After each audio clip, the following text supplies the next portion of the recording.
Perkenalkan, namaku Alena. Aku berumur 32 tahun. Aku sudah menikah dengan seorang yang cukup jauh umurnya dengan diriku. Nama suamiku Asep, umurnya kurang lebih sudah mencapai 60 tahun. Memang suamiku itu terkenal dengan memiliki banyak uang, aset perusahaan di mana, tapi aku tidak memiliki titik kepuasan dengannya. Aku dan Asep belum memiliki keturunan. Hidupku memang bergelimang dengan harta. Kala itu aku tinggal di desa dan kedua orang tuaku bekerja sebagai buruh tani di kebun tetangga. Keadaan yang sulit ekonomi membuatku terpaksa pergi keluar kota untuk mencari pekerjaan, berharap perekonomian di keluargaku membaik. Setidaknya kedua orang tuaku tidak merasa kesusahan lagi.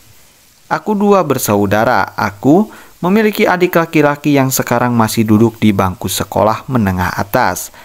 Kala itu aku berpamitan untuk pergi keluar kota dan melamar pekerjaan di sebuah perusahaan dengan bermodalkan ijazah SMA dan modal seadanya. Kala itu aku bertemu dengan temanku Andini. Andini adalah teman sekolahku dulu waktu SMP, tapi ia pindah ke kota lantaran ia harus ikut orang tuanya pindah. Kala itu aku mencoba ke rumah Andini dan mencari pekerjaan kepadanya. Andini mengantarkanku ke sebuah perusahaan dan Andini bekerja sama di sana sebagai marketing. Kala itu aku dipertemukan dengan Pak Asep. Pak Asep adalah bos di mana tempat Andini bekerja. Kala itu pandangan Pak Asep kepadaku sangat beda sekali. Ia terus memandangku dengan tajam. Terkadang aku takut dengan pandangannya. Dan kala itu Pak Asep meminta nomor HP-ku.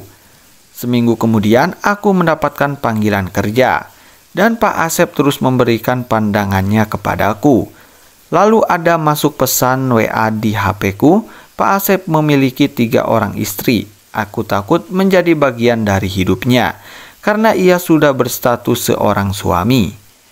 Kala itu pun aku bekerja di perusahaan Pak Asep. Lama-kelamaan aku merasa senang karena sudah mendapatkan pekerjaan. Beberapa bulan kemudian orang tuaku mengirimkan pesan kepadaku bahwa ia membutuhkan uang untuk berobat karena ayahku mengidap batuk-batuk sehingga harus rutin berobat sedangkan aku belum mempunyai uang.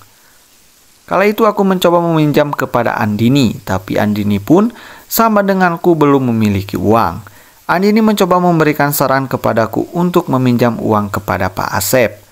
Awalnya aku takut, tetapi aku tidak ada pilihan lain. Memberanikan diri untuk ke ruangan Pak Asep dan membicarakan tujuanku ke ruangannya. Alasan sini masuk, ujar Pak Asep kepadaku.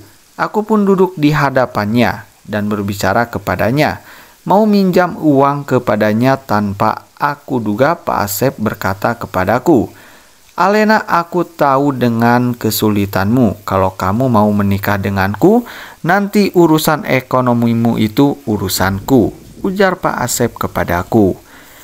Kala itu aku kaget. Pak Asep berkata seperti itu. Aku diam saja dan langsung buru-buru pulang. Dan kala itu aku diberi pinjaman uang kepada Pak Asep.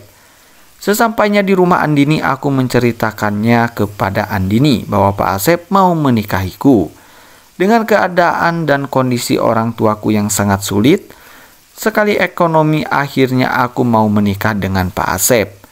Beberapa bulan kemudian aku menikah dengan Pak Asep dengan disetujui oleh para istrinya. Kala itu malam pertamaku dengan Pak Asep malam yang sangat suram bagiku. Aku takut dengan raut wajah Pak Asep yang cukup agak seram dan keriput. Aku sama sekali tidak menikmati apa yang Pak Asep lakukan kepadaku. Beberapa tahun aku menikah, tetapi aku tidak menemukan kepuasan kepada suamiku Pak Asep. Semenjak itu aku menjadi bos besar di perusahaan tempat aku bekerja.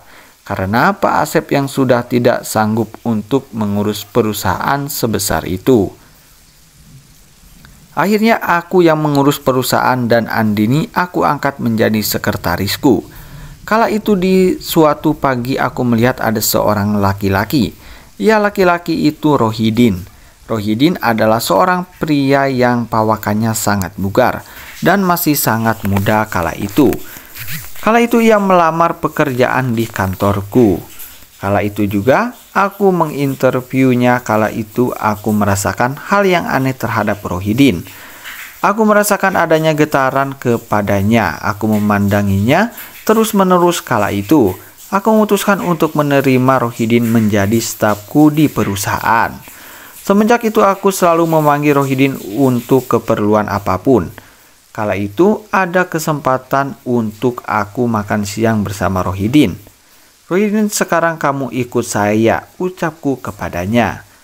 "Kemana, Bu?" tanya Rohidin. "Sudah, kamu setir mobil ini, ikuti saja," ucapku kepadanya. Kala itu di perjalanan aku dan Rohidin ngobrol banyak, dan aku baru tahu kalau Rohidin sama ia juga dari kampung dan ia banyak cerita denganku soal keluarganya. Aku mengajaknya makan di sebuah restoran, dan aku mengutarakan isi hatiku dan menceritakan kepada Rohidin kalau aku tidak mendapatkan kepuasan dari suamiku. Rohidin pun hanya diam saja. Rohidin mendengarkan apa yang aku ceritakan.